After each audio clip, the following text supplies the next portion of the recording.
In this question देखो, integration में जो है ये -1 से 1 दे रखा है और यहाँ पे दो फंक्शन इन्वॉल्व है, एक ट्रिग्नोमेट्रिक है और एक एक्सपोनेंशियल फंक्शन इन्वॉल्व है। ठीक है, तो इस केस में हम लोग किंग प्रॉपर्टीज यूज़ करते हैं। ठीक है, तो यह कह सकते हो कि एक प्रॉपर्टी जो हमने पढ़ा है e⁴ of f of x का डी ऑफ एक्स, वो क्या होता है e⁴ f of a plus b minus x. मतलब एक्स को जो है आप a plus b minus x से रिप्लेस कर देना। ठीक है, तो यहाँ पे a और b तो दोनों प्लस माइनस करोगे तो ज़ीरो हो जाएगा।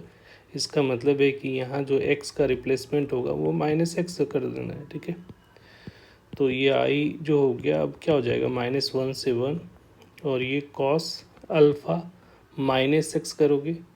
ठीक है, और यहाँ पे क्या होगा 1 + 3⁻⁻x का डी ऑफ एक्स।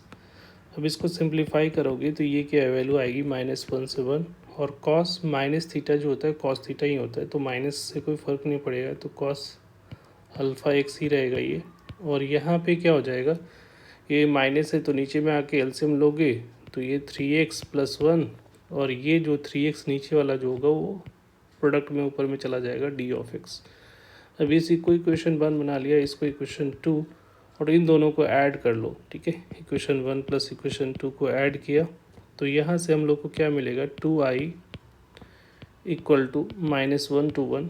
देखो दोनों को डिनोमिनेटर सेम है और ऊपर में कॉस अल्फ़ा एक्स भी कॉमन ले लिया तो यहाँ पे क्या बचेगा, ऊपर में 1 आ रहा है और ये 3x और नीचे में भी 1 + 3⁻x का डी ऑफ एक्स। यहाँ पे देखो ये कैंसिल आउट होता दिख रहा है।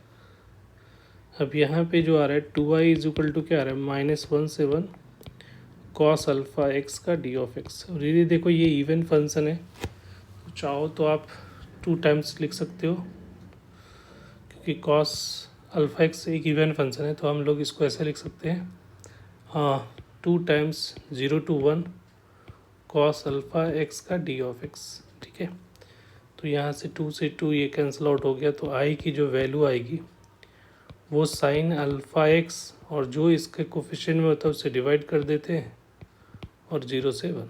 ठीक है, तो यहाँ पे जो है 1 पुट करोगे तो ये हो जाएगा sine alpha divided by alpha, 0 put किया तो 0 हो जाएगा, तो ये आ रहा है। अब इसमें ऐसा क्या सब्स्टिट्यूट करना है और ये कह रहे हैं कि ये जो वैल्यू है वो किसके बराबर है 2/5 की।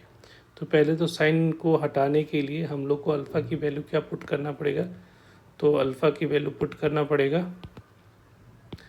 π/2। 90 डिग्री पे साइन अल्फ़ा की वैल्यू 1 हो जाती है और यहाँ पे पुट किया तो क्या आ जाएगा साइन π/2 डिवाइडेड बाई π/2, तो ये 1 तो ये 2/5 आ रहा है। इसका मतलब अल्फ़ा की वैल्यू क्या हो जाएगी π/2 हो जाएगा। ठीक है, तो अल्फ़ा की वैल्यू पूछा है तो ये इसका आंसर जो होगा अल्फ़ा की वैल्यू जो होगी वो π/2 हो जाएगा।